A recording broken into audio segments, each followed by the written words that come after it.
Mystery is my hobby.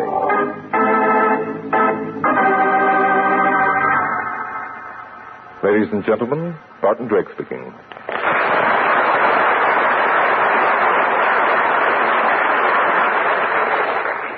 For tonight's drama, I've selected case history number 123 from my book, Mystery is My Hobby.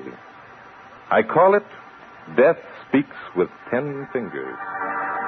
Mystery is My Hobby originally came to Don Lee's West Coast airwaves in April of 1945, before going full network over Mutual that October as Murder is My Hobby.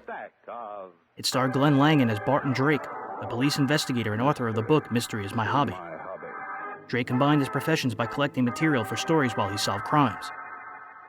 The program went off the air in July of 1946, but returned the next summer under the mystery title. Barton Drake was now a writer who worked with the police. Each episode was presented as cases from his book. Oh, that's where my money's been going, is it? I thought as much. Oh, now, Blanche, I only took a little. A little? Do you call $5,000 a little? And don't forget, most of that's mine. I had it before I married you. But, Blanche, I didn't... Oh, yes, you did. I'm sending out this suit of yours to be cleaned, and what do I find? A lot of betting tickets on the horses. Oh, why, Blanche, I never bet on a horse in my life. I wouldn't know how. Don't lie to me. You lost that money gambling. And I know where, too. The Sportsman's Club. The place that's run by that deaf man. Well, I admit I do go to the Sportsman's Club once in a while, but I don't bet on the horses. I'm going down there right now and get that money back. Now, look, Blanche. You don't think for a minute that Ted Wallace will hand over $5,000 just because you ask for it? He'd better. You know how I am when I'm mad. And I'm taking a gun along. You stay here until I get back, if you know what's good for you. Holy smoke. I've got to get hold of Rose.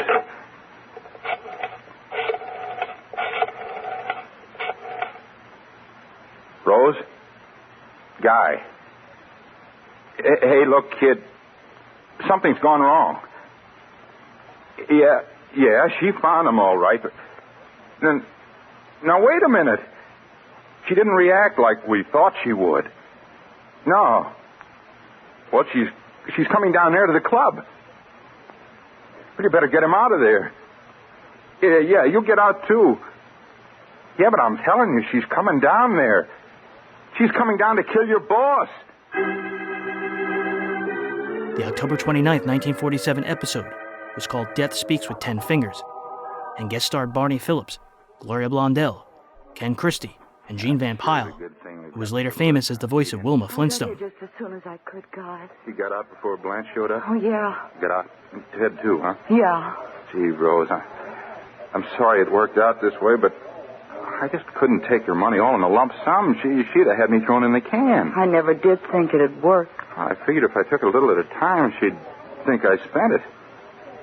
Didn't want her to find out about you and me. She hasn't, has she? Oh, no. Those betting tickets you put in my pocket fix that. She thinks I've been gambling on the horses. Oh. Well, that's what we wanted. Yeah, but it didn't work out that way. Instead of getting mad at me and getting a divorce, she's going after Ted. Well, we'll just have to figure out some other way. You know, I kind of wish you hadn't got Ted out of there. I wish you would kill him. I wish you'd taken the whole thing at once. She might have killed him 6 months ago. Then we'd have $5,000 instead of this $2,500 we have now. Dirty blackmailer. Well, I warned you about Ted. Oh, sure, it's my fault. It's always my fault. Everything's always my fault. Well, you insisted on hanging around the joint all the time. Ted was bound to get suspicious and ask questions.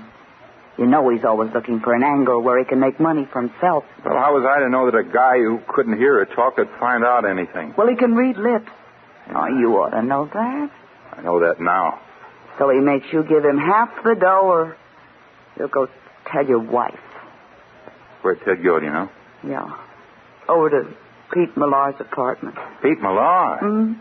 Oh, holy smoke, that's the other guy who talks with his fingers. Yeah. But that's the guy Ted was selling those phony racing tips to. I know. Ted cleaned them out. I thought they were mad at each other. Oh, they are. Pete was in the joint yesterday. He swore he'd kill Ted the very next time he saw him. I know. I saw him spell it out in sign language. Well, then what did you want to send Ted over there for? Can't you guess? Rose, you're wonderful. Hey, wait a minute. Ted won't go over there, not if he knows Pete will kill him. But I told him that Pete sent word he wanted to apologize. That he was sorry and wanted to buy some more tips on the horses. Honey, you sure got a head on you. Well, things might work out all right after all.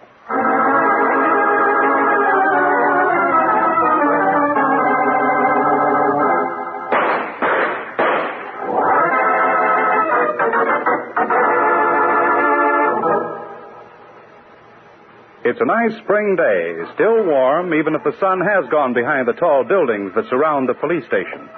Barton Drake walks briskly along, his mind in the clouds, thinking of a snag he's run into in the development of the plot for his new book. It isn't fate that's led his steps to this place. It must be his subconscious mind, because all of a sudden he looks up and discovers where he is.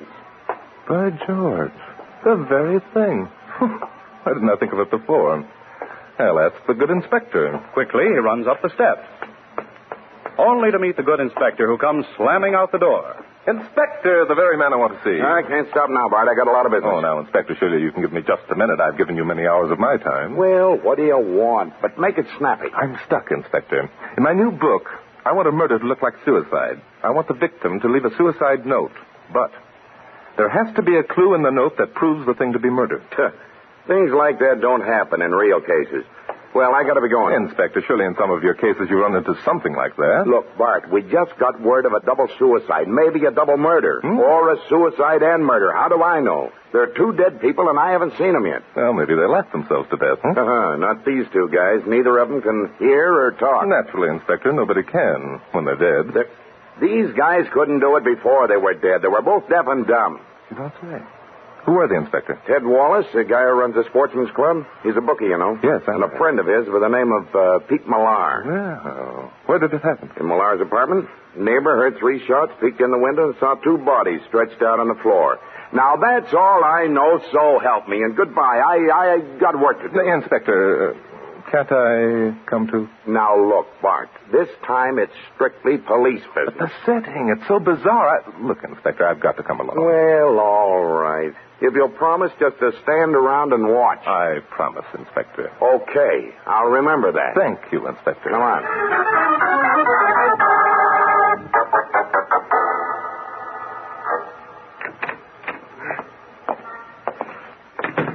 Yeah, here they are, just like the guy said. Do you know which is which, Inspector? I ought to. I've run this guy Wallace in enough times. This is him here. 2 bullet holes. Yeah. Fired at close range, too, Bart. See, powder burns. One entered his shoulder. The other his head. That's the one that had his number on it. This one's Millar. Only 1 bullet. Which accounts for the 3 shots. Right through the heart. That one had a number on it, too. Also powder burns. Well, that's kind of funny. How could both of them have powder burns and still be lying almost 20 feet apart? Well, I'd... Hey, just a minute. You're only supposed to be watching. I'll do the deducting. Oh, I'm sorry, Inspector. Yeah. Now, the way I see it, Millar here shot Wallace. First bullet didn't kill him, so he fired another shot in his head at close range. Then Millar walked over here, shot himself. That'd account for the powder mark. And to prove it, here's a gun, a .38, lying here right where he dropped it when he died. How's that, Bart? I'm just watching. Yeah. What's this over here on the table, Inspector? What? This piece of paper. How should I know? Looks like a note. Well, read it. Okay, if I have your permission. Go ahead. Thank you. It's all right. This is too much. I bought a lot of racing tips from Ted Wallace, and all of them were fakes.